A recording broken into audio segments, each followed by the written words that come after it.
کبھی کبھی کسی کو قسمت سے سانولے رنگ کی بیوی مل جاتی ہے تو ماں باپ نے کر دیا تب تو ہاں ہوں کر لیا. کسی کو کم پڑھی لکھی مل جاتی ہے, کسی کو بد اخلاق مل جاتی ہے, لیکن جب دولت آ گئی, شہرت آ گئی, کچھ پوزیشن آ گئی, تو وہ سانولی سی بیوی سے نفرت ہوتی ہے, یار اس کے ساتھ کہاں زندگی گزار. یاد رکھنا یہ بہت بڑا ظلم ہے. ہمیں ایک دوسرے, ہم لوگ کلر سے پیار نہیں کرتے,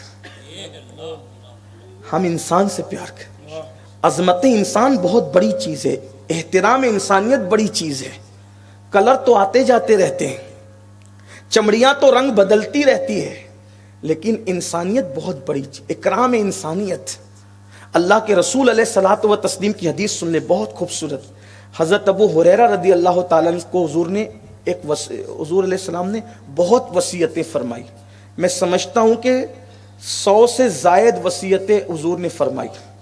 وہ وصیتیں حضرت ابو ہریرہ کے ذریعے سے امام حسن بصری تک آئی جی. اور امام حسن بصری اس کا پرچار کرتے تھے. اس میں سے ایک حضور کی وصیت سن لیں. کیا بات کہی میرے آقا نے, توجہ ہے آپ کی, بہت قیمتی بات. آقا فرماتے ہیں, ابو ہریرہ اگر تم جبریل اور میکائیل کی طرح بھی عبادت کر لو تو تمہیں کوئی فائدہ نہیں پہنچے گا جب تک کہ تم اللہ کے لیے محبت کرنا نہ سیکھو. اگر بیوی خوبصورت ہے اور محبت کی, توجہ بہنوں کی بھی توجہ, شوہر خوبصورت اور محبت کی, تو آپ کی محبت تو خوبصورتی کی وجہ سے ہوئی, اللہ کی وجہ سے کہاں ہوئی. نقشہ کھڑا ہے, ہونٹ ایسے ہیں, گال ایسے ہیں, یہ ایسا ہے, وہ ویسا ہے, تو یہ تو آپ نے کلر کی وجہ سے کیا نا, یہ تو آپ نے حسن کی وجہ سے کیا نا. اگر اعلیٰ نسب ہے اور محبت کی, نسب کے لیے کی, اللہ کے لیے کہاں کی. اگر دولت کی بنیاد پر محبت کی, دولت کی وجہ سے محبت کی, اللہ کے لیے کہاں کی. اور یاد رکھنا, اللہ کے یہاں دولت کی محبت, نسب کی محبت, نسب سے مراد معاذ اللہ حضور کے نسب کی طرف اشارہ نہیں کر رہا ہوں, اس نسب سے تو ہمیں باضابطہ طور پر ایک الگ سے حکم آیا ہے محبت کا, لا اسألکم علیہ اجرا. آپ اس کو وہاں قیاس نہ فرمائیں, یہاں پر ایک عام انسان کے نسب کی بات کر رہا ہوں, اعلیٰ نسبی کی بات کر رہا ہوں. ورنہ قربان حضور کے نسب سے محبت تو ایمان کی نشانی ہے, ایمان کی علامت ہے, ایمان کی پہچان ہے, جنت میں داخل ہونے کا سبب ہے. حتیٰ کہ آقا فرماتے ہیں جو میرے نسب سے محبت کرے, میری آل سے محبت کرے, جنت کے جس درجے میں میں محمد رہوں گا اسی درجے میں میری آل سے محبت کرنے والے سبحان اللہ. وہ ایک الگ سا عنوان ہے. لیکن یہاں جو آپ ایک دوسرے سے اعلیٰ نسبی کی بنیاد پہ محبت کر, اللہ کے لیے محبت کہاں ہوئی. حسن کی وجہ سے محبت کر رہے ہو, اللہ کے لیے محبت کہاں ہوئی. تو پھر, اور جو محبت اللہ کے لیے نہیں ہے, پھر وہ محبت کا کوئی ثواب بھی نہیں, کوئی اجر بھی نہیں ہے.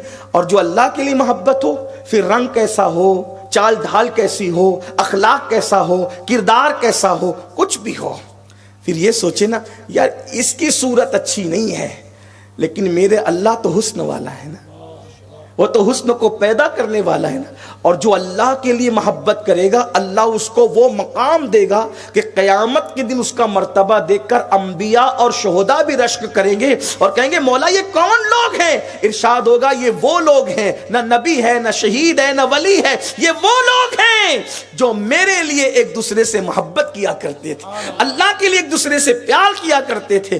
تو اس لیے بھی تو پیار کرنا سیکھو کہ اللہ راضی ہو جائے, اللہ خوش ہو جائے. تو فرمایا ابو ہریرہ اگر تم جبریل اور میکائیل کی طرح بھی عبادت کر لو, حالانکہ ممکن ہی نہیں ہے انسان کے لیے, تمہیں فائدہ نہ دے گی جب تک اللہ کے لیے محبت کرنا نہ سیکھو. تو اگر بیویاں روٹ کر بیٹھی ہے انہیں منا لو, تعلقات اچھے نہیں ہیں انہیں راضی کر لو, اس لیے کہ روٹ کے بیٹھنے والوں کو منانا یہ بھی میرے نبی کی سنت ہے.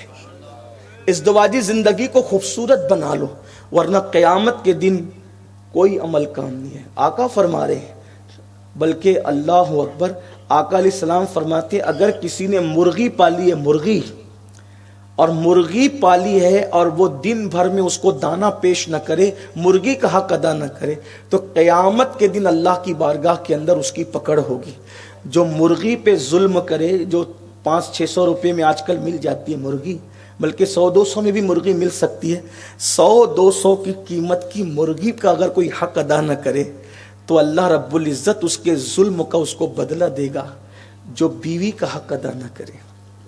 سوچئے ذرا, غور کرے ذرا. اور آج ہم کہاں پہنچ گئے؟ اللہ کے رسول صلی اللہ علیہ وآلہ وسلم ہر سفر میں, حضور کا کوئی بھی سفر بیویوں کے بغیر نہیں, سفر میں بھی بیویاں ساتھ رہتی. اور چونکہ اللہ کے رسول علیہ السلام کی ایک وقت میں 9 بیویاں رہیں, نکاح تو 11 ہوئے لیکن ایک وقت میں 9 ایک ساتھ رہیں, 9 سے زیادہ جمع نہیں ہو سکی. تو قرآن اندازی کی جاتی تھی کہ کس کو لے کر جائیں گے ساتھ میں, اور جس کے نام کا قرآن نکلتا تھا اسی کو ساتھ لے جاتے. حضور علیہ السلام جنگ میں بھی بغیر بیوی کے تشریف نہیں لے گئے, کوئی سفر بغیر بیوی کی. حجۃ الوداع کے موقع پہ گئے تو سب کو ساتھ لے گئے. یعنی حضور علیہ الصلوۃ والتسلیم جیسی ہستی بیوی کے بغیر آپ کو نظر نہیں آ رہے. اس سے بیوی کی اہمیت پتہ چلتی ہے. یہ بہت باریک سی بات ہے, بہت اہم بات ہے, اس پہ غور کرنا. تو سفر میں ازواج پاک رہتی تھی, اور سفر میں ازواج پاک رہتی تھی. کبھی کبھی تو ایسا بھی ہوتا, حضور کرم فرماتے تو اپنی سواری پر بھی اپنی ازواج کو ساتھ میں سوار کر لیتے. اس سے پتہ چلا کہ اسلام کس قدر زندگی گزارنے کا خوبصورت تصور دیتا ہے. اب اگر کوئی عالم یا کوئی دیندار بندہ بیوی کو ساتھ میں اپنی سواری پر سوار کر لے تو 4 لوگ تو کہیں دیکھو ذرا ان مولانا کو کیا ہو گیا, پیر صاحب کو کیا ہو گیا, یہ تو بیوی کو ساتھ میں لے کے گھوم رہے. اللہ کے بندو, تم نے دین سیکھا ہی نہیں. ام المومنین سیدہ صفیہ رضی اللہ تعالیٰ عنہ کو حضور علیہ السلام نے اپنی سواری پر سوار کیا. فرماتی میں اتنی تھکی ہوئی تھی کہ تھکن کی وجہ سے بار بار میرا سر ڈول جاتا تھا. تو حضور علیہ السلام اپنے بازو کا سہارا دے کے کہتے تھے, صفیہ صبر کرو منزل قریب آ رہی. صفیہ صبر کرو منزل اسلام کی تعلیم یہ ہے.